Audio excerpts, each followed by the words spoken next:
Həsrətinizə qurban. Ürək səni yaşamağa qoymur. Bəli, ürək olması içinsə qocalmazdı. Dünyadan xəbərimiz olmur. Bir də görsən eşidirik ki, ən yaxın adamımız rəhmətə gedib. Elədir, bizim xəbərimiz olmadan dünya boşalır. Dünya boşalır, xəbərimiz yoxdur. Bəzən biz deyirik nakamdır, amma bir saatlıqsa da insandır. 50 yaşında, 200 yaşında, yəni ölüm acısını hər kəs dadacaqdır. Allah Xudaya rəhmət eləsin, sağında solunda yatanlara da. Onlardan sonra təkcə Nurəddin mi qaldı, yoxsa ətrafınızda dostlar yenə var? Yox, var. Amma hamısına dost demək olmaz. Elədir, Başqa elədir. yeni tanışlar əmələ gəldi. Mən dedim ki, bu bir dörtlüydü. Bu dörtlüydü. Qeyri-adi bir dörtlüydü və hər kəsin heyrət elədiyi dörtlüydü. Bu tənhalığa ki, gətirdim, söhbəti çıxartdım. Ümumən tənhalıq nədir və xüsusilə şair tənhalığı nədir? Sizin aləminizdə. Çox dəhşətli sualdır bu, dəhşətli sualdır.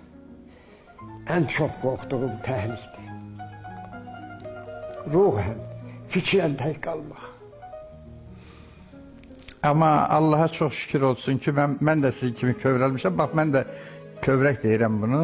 Siz elə xoşbəxt bir adamsınız ki, bir 200 milyona yaxın adam sizinlə köhlənir.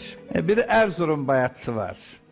Dünyaya yayaq gəldim, yəni piyada, yaya sözündəndir. Dünyaya yayaq gəldim, yatmadım, oyaq gəldim. Ömür deyir, 100 il keçdi, ürək deyir, bayaq gəldim. Bəli, düzdür. Bayaq gəldim, 100 il keçib deyir, bayaq gəldim. Yəni bir 10 dəqiqə bundan əvvəl gəlmiş. Bəli, Türk soyunun bəxtiyarı olduğunuz üçün ağlınıza mı borçlusunuz, ürəyinizə mi? Buna bənzər bir sual da vermişdim. Ağlınıza mı borçlusunuz, ürəyinizə mi? Ürəyimə, daha çox ürəyimə.